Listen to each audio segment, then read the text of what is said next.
भगवान नारायण को निद्रा आई, उसी जल में वो सो गए, उसी को अपना घर बना लिया। तो नार घर आयन बराबर नारायण, इसीलिए भगवान का एक नाम हो गया नारायण। और वही नारायण जब जल में शयन कर रहे हैं, भगवान शंकर ने विचार किया कि सृष्टि की तो रचना करने वाला है तो पालन करता है, रचना कौन करेगा। रचना करने के उद्देश्य से फिर अपने स्वरूप का चिंतन किया, तो भगवान विष्णु की नाभि से कमल की उत्पत्ति हुई और उस कमल पर ब्रह्मा जी निकले। अब जब ब्रह्मा जी निकले तो ब्रह्मा जी अपना पता लगाने के लिए कि मैं कौन हूं, तुरंत ऊपर नीचे घूमने लगे। और जब नीचे की तरफ आए तो देखा तो जल में नारायण लेटे हुए। कहते तुम कौन? तो भगवान विष्णु ने कहा मैं नारायण। कहते हैं कि ब्रह्मा ने कहा मैं तुमसे बड़ा हूं। नारायण ने कहा ठीक है, बड़े हो तो हो, लेकिन मुझे नहीं लगता कि तुम बड़े हो, क्योंकि तुम्हारी उत्पत्ति मेरे से हुई है। इस बात पर ब्रह्मा जी नाराज हो गए और कहने लगे कि तुम मुझसे युद्ध करो। भगवान नारायण ने कहा देखो भैया, मैं झगड़ा बड़ा करता नहीं हूं, कहीं नहीं करना तो पड़ेगा। जब झगड़ा लड़ाई करने के लिए उद्यत हुए दोनों, उसी समय बीच में एक लिंग आकृति प्रकट हो जाती है, पर शंकर भगवान की। और जैसे लिंग की आकृति प्रकट हुई तो अब कहने लगे कि ऐसा है, जो इसका और छोर पता कर लेगा वही बड़ा हो जाएगा। तो ब्रह्मा जी ने कहा देखो मैं सिर का पता लगाने जाता हूं, ऊपर की ओर जाता हूं। और विष्णु जी से कहा तुम नीचे जाओ, चरण का पता लगाओ कहां है। विष्णु जी ने कहा कोई बात नहीं। अब ब्रह्मा जी जब निकले तो चलते चले जा रहे हैं, चलते चले जा रहे हैं, कहीं भी और छोर तो मिला नहीं। देखा एक केतकी का पुष्प खिला हुआ है, और जब केतकी का पुष्प खिला मिला तो कहने लगे कि ऐसा करो तुम चलो मेरे साथ, बस यही कह देना कि हाँ ब्रह्मा जी ने पता लगा लिया है मुख का, और तुम्हें हम संसार में पूजित बना देंगे, सब लोग तुम्हारी पूजा करेंगे, बिना तुम्हारे कोई पूजा सिद्ध ही नहीं हो। तो देखो लोभ जो होता है ना, वो हर व्यक्ति को अंधा बना देता है, हर जीव को अंधा बना देता है। एक विद्वान ब्राह्मण गए काशी विश्वनाथ, वहां पर सारा वेद वेदांत सबका पारायण किया, सीख करके जब चले तो जब अपने गांव में पहुंचे तो वहां पर वे कहे बनारस से पढ़ करके आए हैं, बड़े विद्वान हैं, कोई कुछ भी पूछे सबके प्रश्नों का उत्तर ये दे देंगे। अब जब सबके प्रश्नों के बारे जो भी पूछे उसके प्रश्नों के उत्तर के जवाब पंडित जी तुरंत दे देंगे। कहे भाई बड़े विद्वान हैं, बहुत विद्वान हैं। ऐसे ही बात जब उनकी चारों तरफ फैल गई तो एक घर की बहू निकली, कहा एक प्रश्न मेरा भी है। पंडित जी मेरे प्रश्न का उत्तर दे दीजिए। कहा हाँ बताओ। कहा पाप के बाप का नाम क्या है? पाप के बाप का नाम क्या है? पाप का पिता कौन है? अब सब कुछ तो पढ़े लेकिन पाप के पिता का नाम ही नहीं पढ़े कि पाप का पिता है कौन। पंडित जी ने कहा कोई बात नहीं, तुम थोड़ा सा समय दो, हम तुम्हारे इस प्रश्न का उत्तर देंगे। पंडित जी फिर गए बनारस पढ़ने के, और जब बनारस पढ़ने के लिए गए, संयोग से जब रास्ते में जा रहे हैं तो बनारस से थोड़ा पहले मानो साक्षात पार्वती देवी ने ही इशारा कर दिया हो किसी को भेज करके कि ये तो सारी विद्या पढ़ ही लिए हैं, एक प्रश्न का उत्तर देना है तो इसको मानो जा करके तुम ही समझा दो। तो पहुंचने से थोड़ा पहले एक कुआं था, इनको प्यास लगी, जल पीने के लिए गए। तो वहां पर एक संयोग से व्यभिचारिणी थी, उसने जल भरा और पीने के लिए कहा कि ले लीजिए महाराज, लेकिन बात यह है कि मैं व्यभिचारिणी हूं। पंडित ने कहा हाँ, राम राम राम राम, दूर रहो, हम तो ऐसे के हाथ से छुआ हुआ जल भी नहीं पीते। तो कहा फिर महाराज अपने आप भर लीजिए, पी लीजिए। अपने आप से उन्होंने जल भरा और पिया। वो कहने लगी महाराज एक बात बताओ, कहां से आ रहे हो, कहां जा रहे हो, और इस समय अंधेरा होने वाला है, कहां जाओगे तुम?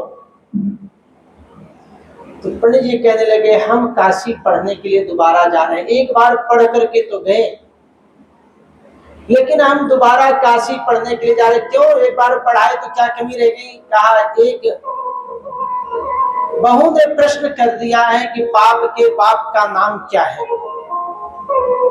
सो ये तो पता नहीं था, इसी का उत्तर ढूंढने के लिए मैं जा रहा हूं। बड़े जोर से हंसी। बस इतने से छोटे से प्रश्न के लिए तुम दोबारा काशी पढ़ने जा रहे हो? अरे इसका उत्तर तो मैं तुम्हें दे दूंगी, वहां जाने की जरूरत नहीं। कहने लगे तुम? कहा हाँ मैं दे दूंगी। तो कहा फिर बताओ। कहा महाराज ऐसे तो नहीं बताऊंगी। कहा तब? कहा मेरे घर चलना पड़ेगा, मेरे घर चलो। अब सोचे वहां जा रहा हूं, पता नहीं कोई बता पाए या न बता पाए।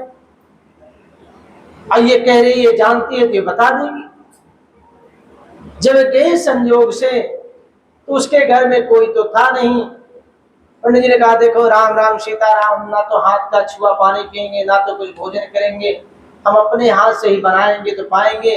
उसने कहा कोई बात नहीं महाराज, ये रखा है, सीधा आप ले लो, बनाओ पाओ, उसी में थोड़ा प्रसाद हमें भी मिल जाएगा, हमारे भी जीवन का उद्धार हो जाएगा।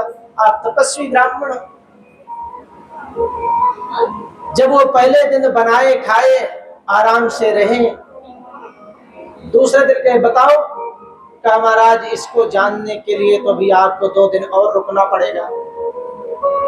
तो सोचने लगे 2 दिन तो हमें काशी पहुंचने में लग जाएगा, इससे अच्छा यहीं रुक जाते हैं। रुक गए। दूसरे दिन वो कहती है महाराज मेरे घर में कोई है नहीं और आपको यहाँ पहचानने वाला कोई नहीं है। ये जितने ढोंग की बातें कर रहे हो, किसी के हाथ का पानी नहीं पीऊंगा, किसी का बनाया नहीं खाऊंगा, ये आप अपने घर में करना, यहाँ तो कोई है नहीं। एक काम करती हूँ मैं बना देती हूँ और तुम भोग लगा के पा लेना, यहाँ तो कोई देख नहीं रहा है। तो पहले तो मना करते रहे, लेकिन बाद में उसने बड़ी अनुनय विनय की, महाराज क्यों फालतू के चक्कर में पड़े हो, आपको रोटी बनानी भी नहीं आती, कोई काम करना भी नहीं आता, और आप जो है ऐसे परेशान हो, मैं सारा काम कर दूंगी। पंडित जी ने विचार किया, बात तो ठीक कह रही, यहाँ तो कोई देखने वाला है नहीं। उन्होंने मौन स्वीकृति दी, अच्छा ठीक है तुम कर दो। तो उसने बढ़िया पकवान बनाए, और जब बना दिया तो पंडित जी रसोई से उतारने के लिए गए। तो कहते हैं महाराज काहे लिए परेशान हो रहे, आप बैठो ना, हम बना के परोस करके आपको खिला देते हैं, यहाँ कौन देखने वाला है। उन्होंने कहा ठीक है। निकाला, थाली में सब कुछ किया, भोग लगाए, और पंडित जी ने बड़े प्रेम से भोजन पा लिया। अच्छा महाराज कोई बात नहीं। अब दूसरे दिन जब जल लाने की बात हुई तो फिर कहती है महाराज कौन पहचान रहा है, हमने गई ले आई। ठीक है। अब कहते हैं बताओ पाप का बाप। तो कहें कि अच्छा ठीक है, अभी समझ में नहीं आई बात।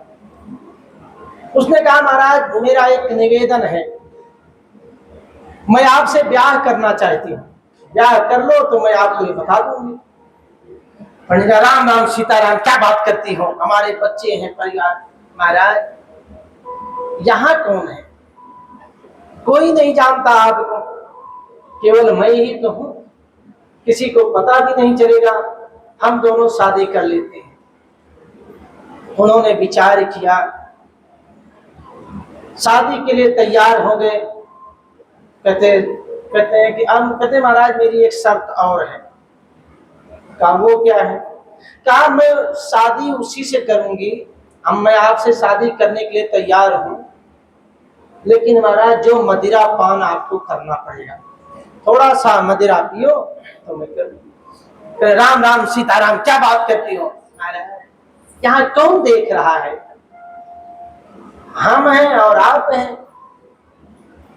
महाराज ने सोचा बात तो ठीक कह रही है, हमें अपने प्रश्नों का उत्तर मिल जाएगा और मैं यहीं से लौट जाऊंगा।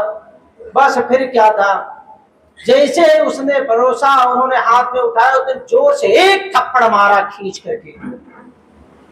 कहा लज्जा नहीं आती तुम्हें, मदिरा पी रहे हो? अब कहने लगे कि तुम्हें ने तो कहा, तो कहा एक प्रश्न लेकर के आए थे महाराजा, पाप का बाप कौन है? यही पाप का बाप है, लोभ जो है ये पाप का बाप है, किसी को जीने नहीं देता है। कि पाप के बाप का नाम लोभ है। जब व्यक्ति के अंदर लोभ आ जाता है तो जिम प्रति लाभ लोभ अधिकाई, वो धीरे धीरे जैसे लाभ होता है उसे लोभ बढ़ता चला जाता है, और जब लोभ बढ़ता है तो जो नहीं करना चाहिए वो उसको भी करने के लिए तत्पर हो जाता है। यही पाप का बाप है। ब्रह्मा जी ने जैसे ही केतकी पुष्प को इशारा किया कि तुम सबके द्वारा पूजित हो जाओगे, सब पूजन में तुम्हारा स्थान हो जाएगा, उसने कहा आज तक तो कोई पूछा नहीं, बढ़िया मौका है, एक ही शब्द तो बोलना है कि हाँ मैंने देखा है, और बस बात बन जाएगा, कुछ करना नहीं, डरने की बात नहीं है। चलो, एक झूठ महाभारत में युधिष्ठिर ने बोला था, थोड़ा सा, अश्वत्थामः हतः इति नरो वा कुंजरो, क्योंकि भगवान श्री कृष्ण ने उनसे कहा कि युधिष्ठिर अंतिम निर्णय तुम्हारे हाथ में है, धर्म जीते या हारे इसका निर्णय तुम्हारे हाथों में है।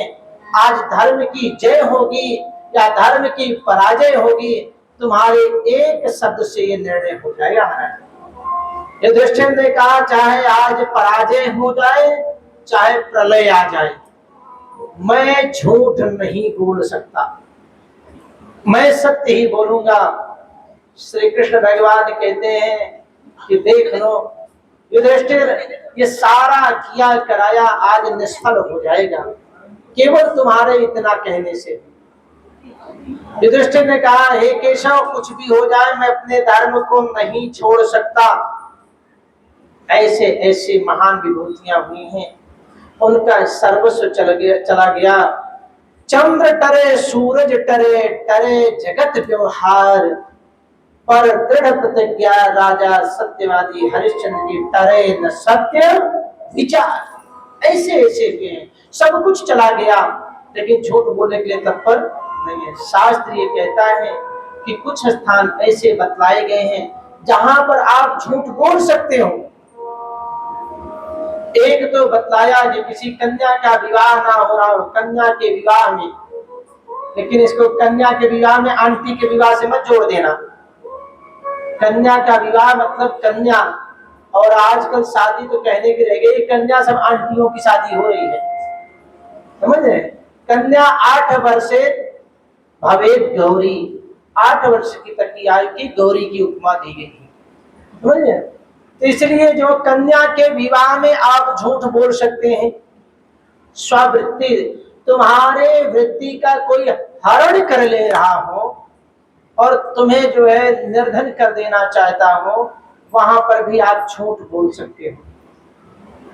तीसरा स्थान बतलाया, गौ ब्राह्मण की हत्या करने वाला कोई बधिक जा रहा है, अगर तुमसे पूछे इधर से गया, भले ही जानते हो, बता दो नहीं उधर गया है, इसमें भी पाप नहीं लगेगा, समझे?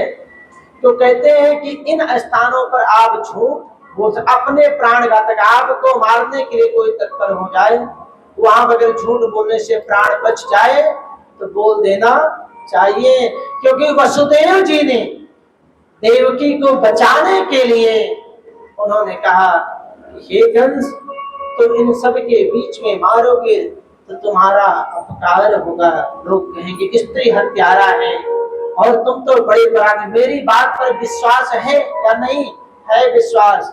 तो मैं ये कहता हूं कि तुम्हें 8वें से डर है ना, मैं तुम्हें 8वां अर्पण कर दूंगा। 8वें पुत्र से भय है, मैं 8वां अर्पण कर दूंगा, आप इसकी चिंता ना करें। तो वो तब कहता है कंस के ठीक है वसुदेव, तुम्हारी बात पर मैं भरोसा कर लेता हूं, लेकिन तुम्हें जेल के अंदर रहना पड़ेगा। तो वहां पर बतलाया कि प्राण रक्षा के लिए आप झूठ बोल सकते हो, लेकिन महाराज युधिष्ठिर ने कहा मैं नहीं बोलता हूं। तो भगवान श्री कृष्ण ने कहा मेरे पास एक रास्ता है, मारा तो जाएगा अश्वत्थामा ही, इसको तुम भी जान लो, लेकिन अश्वत्थामा नाम का हाथी है। और हे अर्जुन, तुम्हें, हे युधिष्ठिर, तुम्हें इतना ही कहना, हाँ अश्वत्थामा मारा गया। युधिष्ठिर ने कहा मैं ये सब नहीं करूंगा, मैं कहूंगा अश्वत्थामा हता इति। भगवान ने कहा यहां तक भी ठीक है, लेकिन कहा इसके बाद भी बोलूंगा मैं पूरा। कहा क्या बोलोगे? नरो वा कुंजरो, ये जरूर है कि मेरे सामने नहीं मारा गया है अश्वत्थामा, हाँ मारा गया। नरो का मतलब मनुष्य, वा का मतलब कुंजरो, वा कुंजरो, कुंजरो का मतलब हाथी, हाँ मारा गया मनुष्य या हाथी। भगवान ने कहा काम हो जाएगा, इतने करना है बस। और वहां पर जाकर के जब द्रोणाचार्य जी आए पूछने के लिए कि युधिष्ठिर क्या ये बात सत्य है, मेरा पुत्र अश्वत्थामा मारा गया? युधिष्ठिर चुप हो गए, नहीं बोले। फिर कहते हैं द्रोणाचार्य जी, युधिष्ठिर तुम्हें मैंने अंतिम पाठ पढ़ाया है सत्य का, तुम झूठ नहीं बोल सकते हो, मुझे विश्वास नहीं होता है, क्या बताओ मेरा पुत्र मारा गया? फिर चुप। तीसरी बार जब पूछे द्रोणाचार्य जी क्या अश्वत्थामा मारा गया, युधिष्ठिर को मौका मिल गया कि तीसरी बार जब व्याकुल होता है व्यक्ति तो गलती कर ही जाता है। अब द्रोणाचार्य गुरुदेव का प्रश्न है क्या अश्वत्थामा मारा गया? युधिष्ठिर ने कहा हाँ मारा गया। और अश्वत्थामा हतः नरो इति, नरो वा कुंजरो। तो जैसे ही नरो तक बोले उसी समय भगवान ने अपना शंख बजा दिया, वाग कुंजरो सुन ही नहीं पाए। नरो का मतलब हाँ अश्वत्थामा मनुष्य मारा गया, इतना कहना था। इतने में शंख बजते ही आगे द्रोणाचार्य ने कहा मुझे विश्वास नहीं होता है कि मेरा पुत्र अश्वत्थामा भीम से हार गया, लेकिन ये भी सत्य है युधिष्ठिर झूठ नहीं बोल सकता है, वही एक ऐसा जो सत्य का पाठ किया। इसलिए आज मैं दुखी मन से अपने अस्त्र का परित्याग करता हूं। और धृष्टद्युम्न तुमने जाकर के शीश काट लिया, उस परिणाम क्या हुआ? 2 घटी के लिए युधिष्ठिर को नरक की यातना करनी पड़ी। तो चंद्र टरे सूर्य, झूठ कभी नहीं बोलना चाहिए, क्योंकि शास्त्रों में भी कहा है, संत महात्माओं ने कहा है कि जब जीवन में पाप करना है ना तो झूठ बोलना शुरू कर दो, और जब पुण्य करना है तो सत्य बोलना। सांच बराबर तप नहीं और झूठ बराबर पाप, जाके हृदय सांच है ताके हृदय आप। सत्य बसे बढ़ करके जीवन में कोई तप नहीं है, और झूठ से बढ़ करके कोई पाप नहीं। इसलिए मृत्यु एक ही बार आएगी, 2 बार आने वाली नहीं है। इसलिए जीवन में कभी झूठ नहीं बोलना चाहिए। झूठ बोलने के स्थान आपको बतला दिए गए हैं, और मृत्यु का समय एक ही है, न पहले है न बाद में। इसलिए कभी भी ऐसी परिस्थिति में झूठ बोलना नहीं चाहिए। लेकिन कलयुग में झूठ ही लेना, झूठ ही देना, झूठ ही भोजन, झूठ जमीना। 24 घंटे झूठ बोल सकते हैं, लेकिन सत्य बोलना बड़ा कठिन है। लेकिन सत्य का सहारा लो, क्योंकि जब सत्य का सहारा लोगे तो सत्यम शिवम सुंदरम। सत्य है कौन? शिव है। वही जब सत्य है शिव है तभी वो सुंदर है। इसलिए सुंदर को प्राप्त करने के लिए शिव को मानो, सत्य का आचरण करो, जीवन धन्य हो जाएगा। ओम नमः शिवाय का जप करो, श्री शिवाय नमस्तुभ्यं का जप करो, कल्याण हो जाएगा। नहीं तो झूठ बोलने से कुछ मिलने वाला नहीं। केतकी ने कहा कोई बात नहीं, मैं एक बार कह दूंगी, ब्रह्मा जी के कहने से मैं पूजित हो जाऊंगी, मुझे वो पद मिल जाएगा, हर जगह मेरी पूजा होगी। इसलिए उन्होंने जा करके, और जब गए तो उधर विष्णु जी भी आए। उन्होंने कह दिया देखो जी, हम तो खोज नहीं पाए, हमें तो और छोर मिला नहीं, ये बीच में जो आकृति है शिवलिंग की मुझे नहीं प्राप्त हुई। ब्रह्मा जी ने कहा मैंने तो खोज लिया। विष्णु जी ने सहज स्वीकार कर लिया, हो सकता है आपने खोज लिया हो, मैंने अपनी बात कही, आप अपनी बात कह रहे हो, आपने खोज लिया होगा। उसी समय आकाशवाणी होती है, ब्रह्मा तुम झूठ बोल रहे हो, पता तो तुम भी नहीं लगा पाए, इसलिए बड़े तुम नहीं, विष्णु से मैं प्रसन्न हूं, उन्होंने सत्य बोला है, वो पता नहीं लगा पाए, इसलिए बड़े विष्णु हुए। ब्रह्मा जी कहते ऐसे कैसे हो जाएंगे बड़े, बड़ा तो मैं, अरे मैं केतकी को लेकर के आया हूं, मैं जानता था मेरे साथ धोखा हो जाएगा, इसलिए मैं साक्ष्य साथ लेकर के आया हूं। ये है साक्ष्य केतकी का पुष्प, बताओ केतकी ये बात सत्य है? केतकी ने कहा हाँ, ब्रह्मा जी ने पता लगा लिया है। फिर तो भगवान का कोप और बढ़ गया, बोले केतकी तुम भी झूठ बोल रही हो, इसलिए जाओ, तुम्हें तिरस्कार करते हैं, तुम कभी भी शिव के पूजन में चढ़ाई नहीं जाओगे, शिव के लिए पूजन के काम में नहीं आओगी, तुम्हारा कहीं पूजन नहीं होगा। और ब्रह्मा के लिए कहा ब्रह्मा तुम फिर झूठ बोल रहे हो, इस झूठ बोलने के कारण तुम्हें मृत्यु लोक में जन्म लेना पड़ेगा, क्योंकि झूठ का परिणाम है तुम मृत्यु लोक में जाओगे, और मैं तुम्हें शाप देता हूं कि तुम्हारी भी पूजा कहीं नहीं होगी। अब जब कहा पूजा नहीं होगी, तब तो लगे ब्रह्मा रोने की, मुझसे गलती हो गई महाराज, मेरे अपराध को क्षमा कर दो।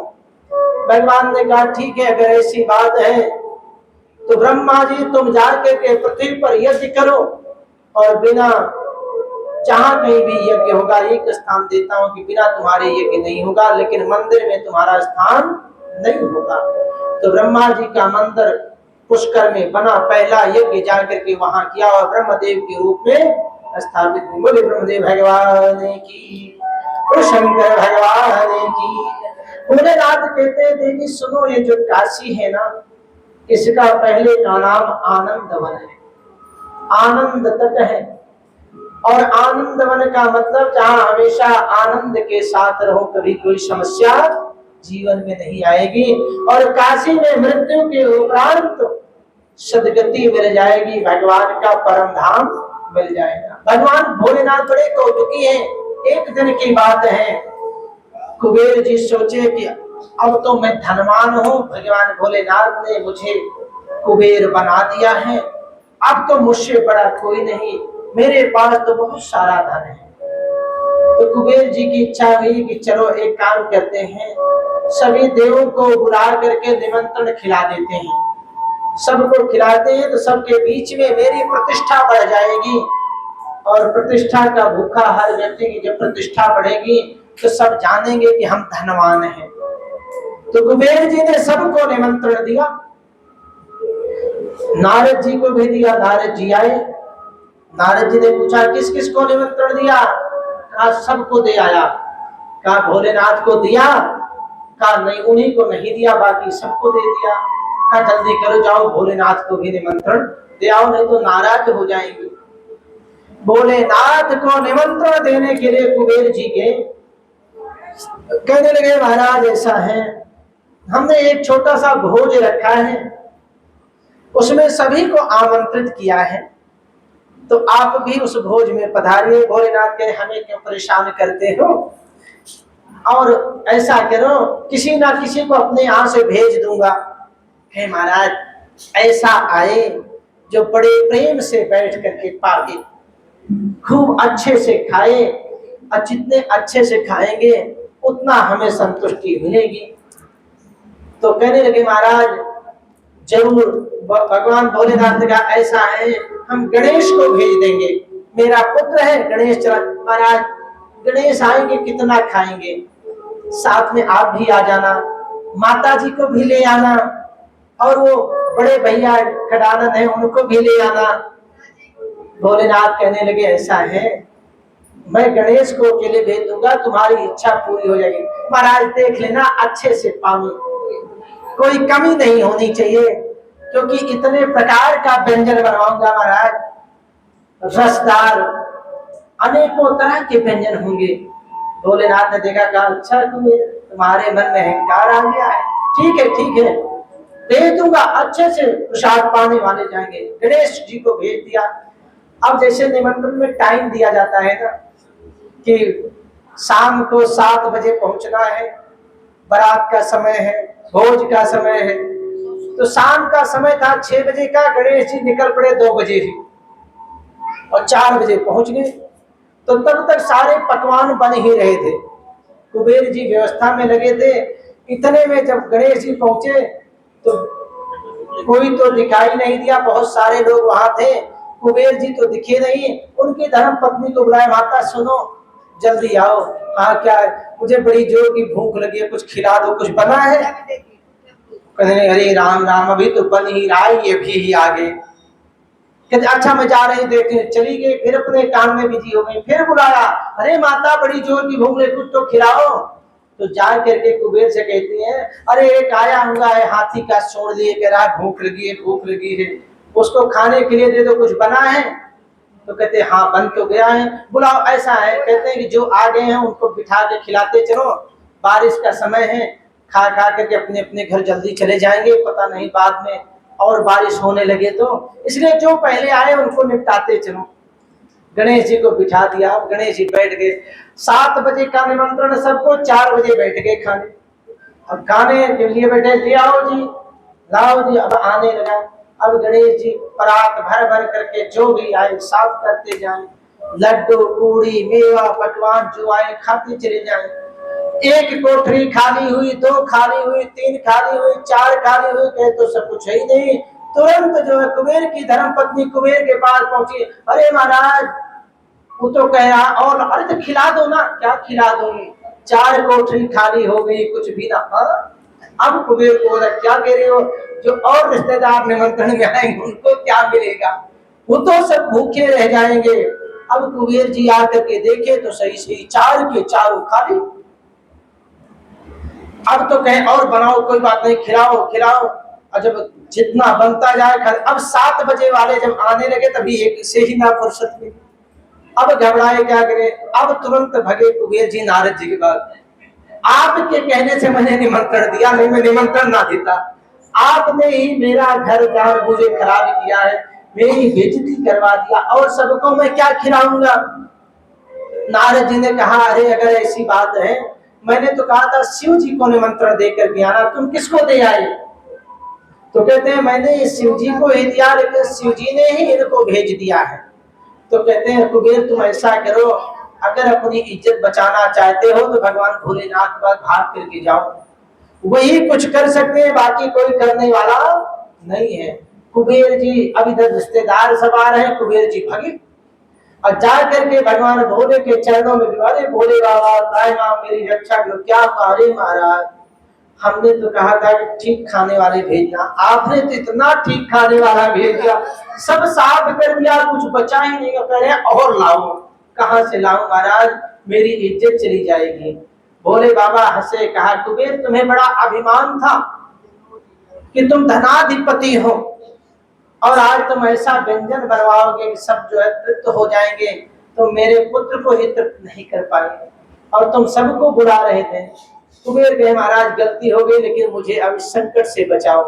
भगवान ने तुरंत दुर्वा तोड़ा, एक दुर्वा दिया, कहा ले जाकर दे दो गणेश जी को, और कह देना तुम्हारे पिताजी ने दिया है, इसको ग्रहण कर लो और बस तुम्हारा काम बन जाएगा। कुबेर जी एक दुर्वा लेकर के चले, रास्ते में सोचने लगे इतना तो खा गए, सारी कोठरियां खाली, इस एक दुर्वा से क्या होगा।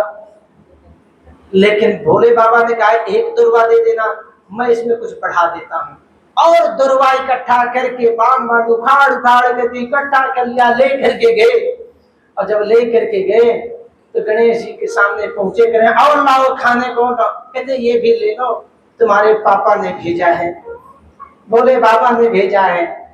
जब दुर्वा खाए उसी समय शांत हो गए, तृप्त हो गए।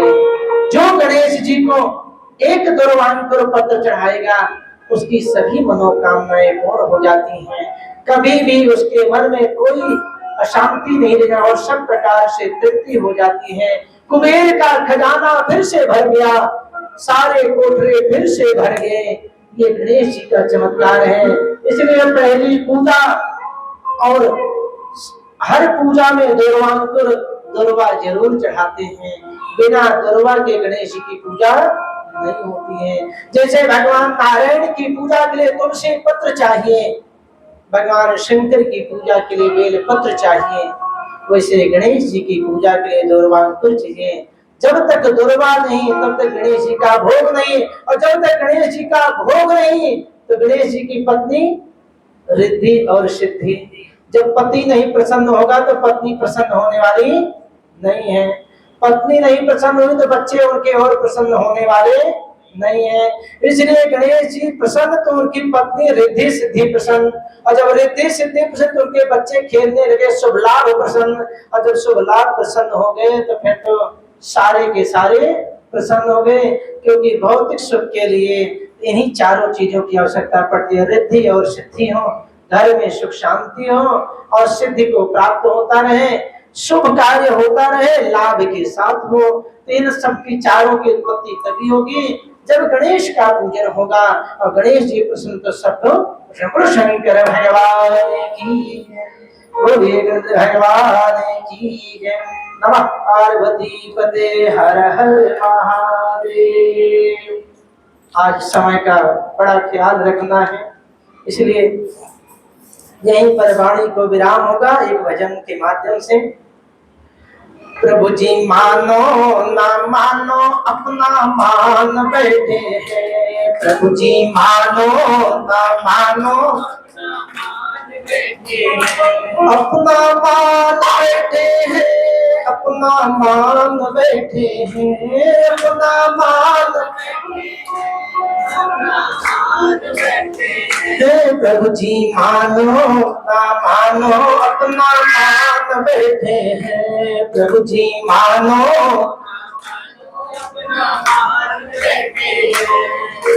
उन चरणों में ठोर बना ठान बैठे हैं, उन चरणों में ठोर बना ठान बैठे हैं, प्रभु जी मानो ना मानो अपना मान बैठे हैं, प्रभु जी मानो अपना मान बैठे हैं, अपना मान बैठे हैं, अपना मान बैठे हैं, अपना मान बैठे हैं, प्रभु जी मानो ना मानो अपना मान बैठे हैं, प्रभु जी मानो प्रभु जी मानो ना मानो अपना मान बैठे हैं, प्रभु जी मानो बोले शंकर भगवान की। हरि ओम पूर्णमदः पूर्णमिदं पूर्णात् पूर्णमुदच्यते पूर्णस्य पूर्णमादाय पूर्णमेवावशिष्यते। शान्तिः शान्तिः शान्तिः शान्तिर्भवतु। सर्वे भवन्तु सुखिनः, सर्वे सन्तु निरामयाः, सर्वे भद्राणि पश्यन्तु मा कश्चित् दुःखभाग्। शान्तिः शान्तिः शान्तिर्भवतु।